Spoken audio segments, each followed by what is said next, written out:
영화 엑스맨에서 찰스 자비에가 구사하는 텔레파시가 실제 존재할까요?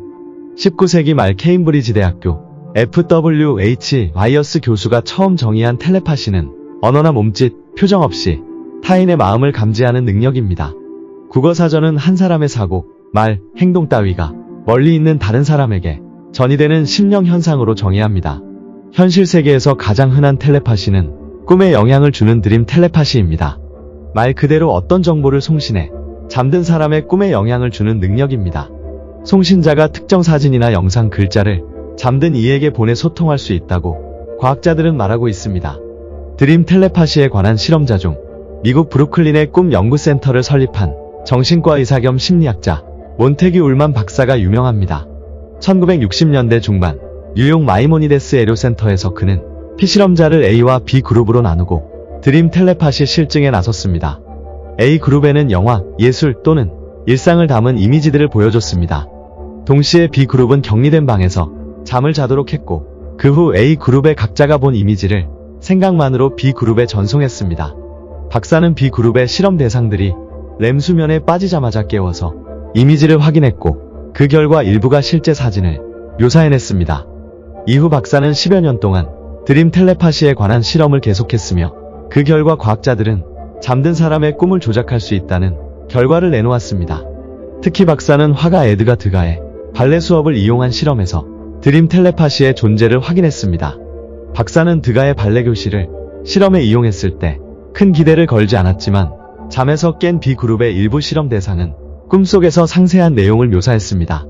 미국 세이브룩 대학교 심리학자 스탠리 크리프너 교수도 드림 텔레파시를 연구하며 꿈속에서 발생하는 드림 텔레파시의 효과와 가능성을 주장하고 있습니다.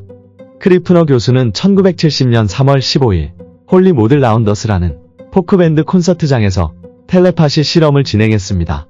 대형 스크린을 통해 다양한 새 이미지를 관중에게 전달했고 이를 보고 있던 관중들은 160m 떨어진 피실험자 5명에게 이미지를 전달했습니다.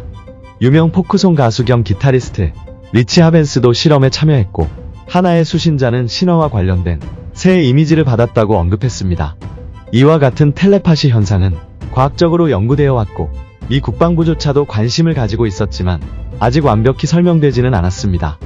하지만 현실에서 뇌를 통해 간단한 메시지를 주고받는 실험이 성공했습니다. 미국 하버드 의과대학 알바로 파스큐얼 레오네 교수는 최근 미국 공공과학 도서관 온라인 학술지 PLOS-ONE에 실린 논문을 통해 뇌파 등을 이용한 비외과적인 방법으로 8,000km 떨어진 두 사람 사이의 정보를 주고받는 데 성공했다고 밝혔습니다. 공동저자인 이론물리학자 길리오 루피니는 AFP 통신과의 전화통화에서 텔레파시의 꿈이 현실화된 것이라며 마술 대신 뇌와 뇌 사이의 전자기적인 방법으로 반응을 주고받는 기술을 이용했다고 말했습니다. 그는 이번 실험이 향후 의사소통의 방법을 혁명적으로 바꿔놓게 될 것이라고 덧붙였습니다. 실험에는 인도와 프랑스에 사는 4명의 건강한 사람들이 참여했습니다. 인도에 사는 한 사람은 특정 단어를 보내고 프랑스의 3사람은 수신하는 역할을 맡았습니다. 단어를 보내는 사람은 EEG를 이용한 뇌파 기록으로 단어를 받는 사람은 TMS를 통해 불빛을 보는 형태로 정보를 받아 해석하게 되는 실험입니다. 이 시스템을 이용해 인도에 있는 사람이 영어로 hello 안녕하세요에 해당하는 스페인어 hola 이탈리아어 ciao를 8,000km 떨어진 프랑스에 사는 3사람에게 전달했습니다. 전달 방법은 인도에 있는 사람의 뇌파를 컴퓨터를 이용해 이진법의 기호로 해석한 뒤 이메일로 프랑스에 보냅니다.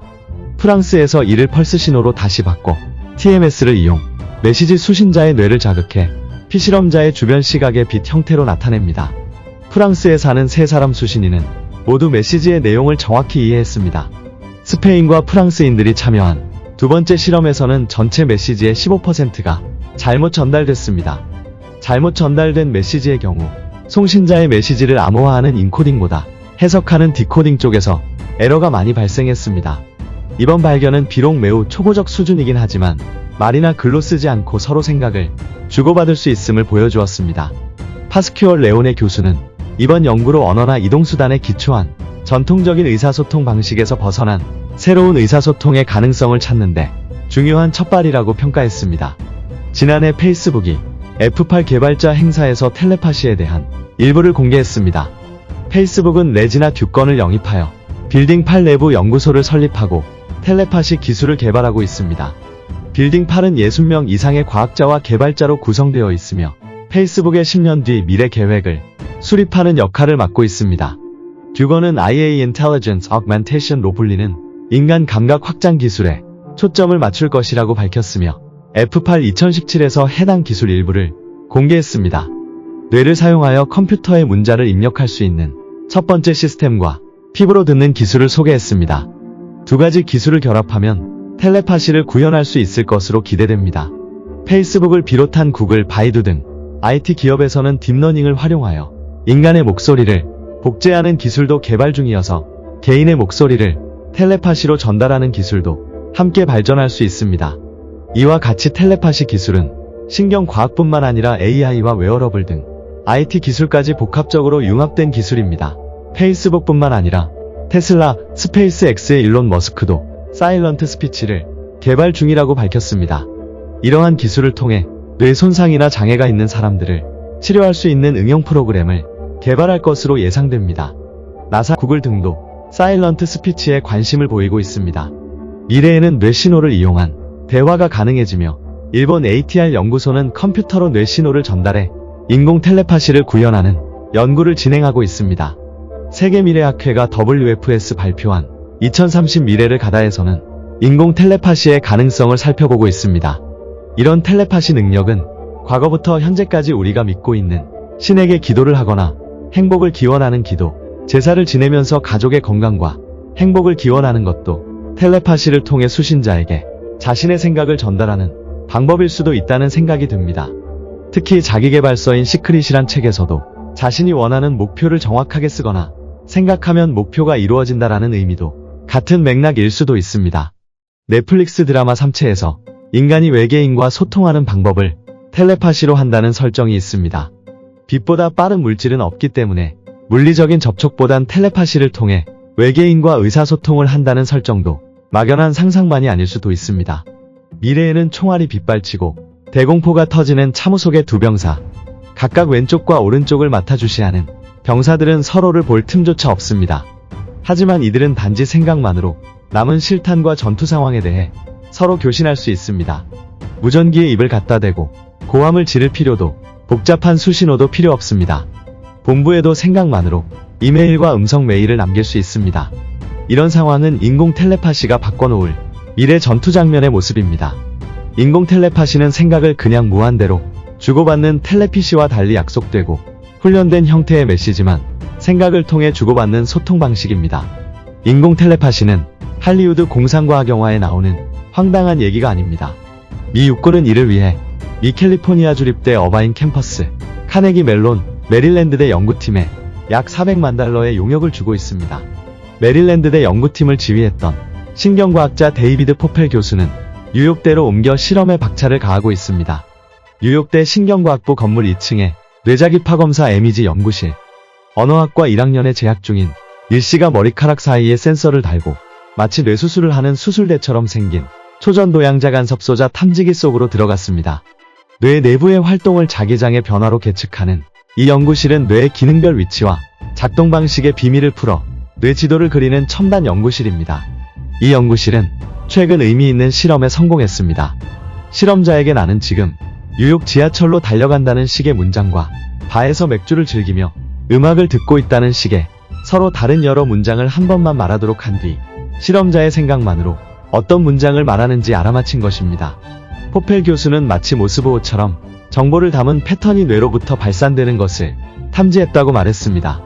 아직은 뇌수술대처럼 큰 장비가 필요하지만 나중엔 엑스맨에 나오는 것처럼 간단한 헬멧 혹은 야구모자 같은 것을 쓰면 이 모스보호 같은 전자자기 신호를 통해 서로의 생각을 주고받을 수 있다는 것입니다. 인공 텔레파시의 원리는 이미 실생활에 이용되고 있습니다. 과거 뉴잉글랜드 메디슨 저널에 발표된 연구 결과에 따르면 교통사고로 5년 동안 식물인간 상태에 있는 환자와 뇌자기 공명 MRI 장치를 이용해 대화하는 데 성공했습니다. 29살의 환자는 아버지의 이름이 토머스 인가 등의 질문에 예 아니오로 대답했습니다. 이는 실제로 말을 한 것이 아니라 그렇게 생각하는 것을 뇌자기 공명 장치가 잡아낸 것입니다.